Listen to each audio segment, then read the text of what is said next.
Dionysian intoxication, Zarathustrian frenzy, and prophecy. These Nietzschean aspects have a parallel in the Germanic and Norse magical practices of Seithr, the pagan practice of Seithr, the pre-Christian pagan practice of Seithr, related to the word seethe, according to some. This is the general occultist magician view of Seithr.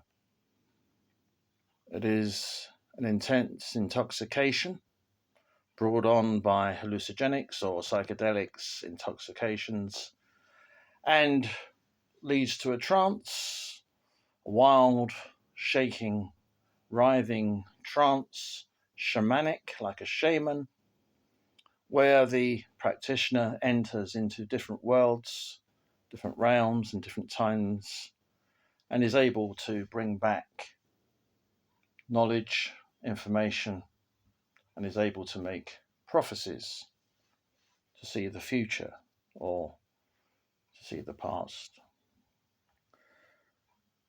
This is how Seithr is seen generally amongst Norse pagans, Germanic pagans. But in a book of 2020, published in 2020, the author Simon Tomlin has a different view of Seithr. His book is called Shadow Soul and puts forth a view of Seithr slightly at odds with the prevailing one, and teaches and instructs the reader on how to enter into Seithr. So despite it being a slim book, it actually contains quite a lot of information and is very useful in a practical sense. For Simon Tomlin, Seithr is something more cerebral. Seithr is best done stone cold sober. Seithr is best without any form of intoxicants. Seithr is best done through discipline, concentration. And it's very much, as Nietzsche would call, the military school of life. Simon Tomlin's perspective is very much one of the military order. I first saw Simon Tomlin crop up on my YouTube feed only a few weeks ago. And out of curiosity, I looked at one of his videos and was very impressed because he was talking straight to the camera, off the cuff, unscripted, something I tried to do, but he was a real master at it. He was just absolutely brilliant. And then I found I was actually also interested in what he had to say. And I found also that he was an ethnic nationalist, something I have a sympathy with, and something I think is quite compatible with Nietzschean philosophy. And I was also delighted when I found that he was also interested in the runes, just as I am, and we have a little playlist on my channel of rune-related things to Nietzsche. But here I found Simon was not only interested, but he was a real practitioner of the runes and was really a full-on magician, if that's the right word. Simon doesn't do anything by halves, put it that way. And so his view of Seithr is very different and very original, and so he's quite right to say, in some respects, that this is the first book that teaches Seithr in this way.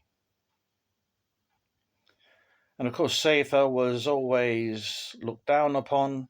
In fact, Christianity tried to eradicate Seithr, looked on as something filthy because it also can involve sex magic, although it doesn't in Simon's conception, but that's not a moral rejection on Simon's part. I think it's more that he sees Seithra more as a cerebral practice and something that can achieve cerebral goals rather than pleasure goals. But there's another aspect of Simon's book that would turn most runologists on their head. It would be complete anathema to most runologists. And this is another thing that makes his book so original. He puts forward the usual Futhark, as we know, the 24 elder runes, and there are 3 eights. The first 8 starting with Fio, the second with Hag, and the third with Tu. All 24 runes out there with their rune names. And then he tells the reader, the practitioner, the student, to forget the meanings of the runes. And of course, as most of us know who like runes, that the rune books over the ages have added more and more meanings to the runes, where the runes symbols themselves are almost weighed down by the meanings. The meanings have almost overtaken the rune symbols themselves. In some cases, you may think there's no need for the symbols. The meanings do all the work, all the heavy lifting.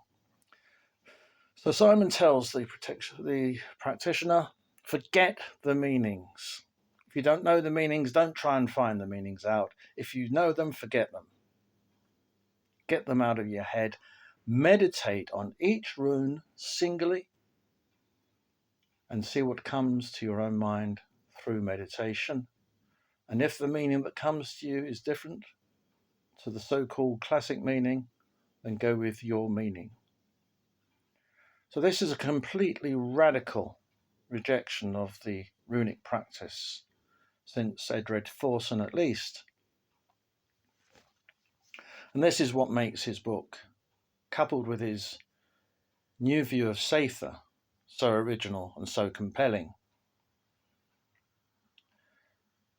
In the book, Simon also will go on and describe Seithra journeys through different dimensions, different time warps, and he will describe them in a really lucid prose that really makes you feel you're there and makes you feel that this is absolute honest reportage of his own soul journeys, his own shadow soul journeys across the 9 worlds, back to the Battle of Hastings. And while he doesn't do so much on futurology and prophecy, the implication is there.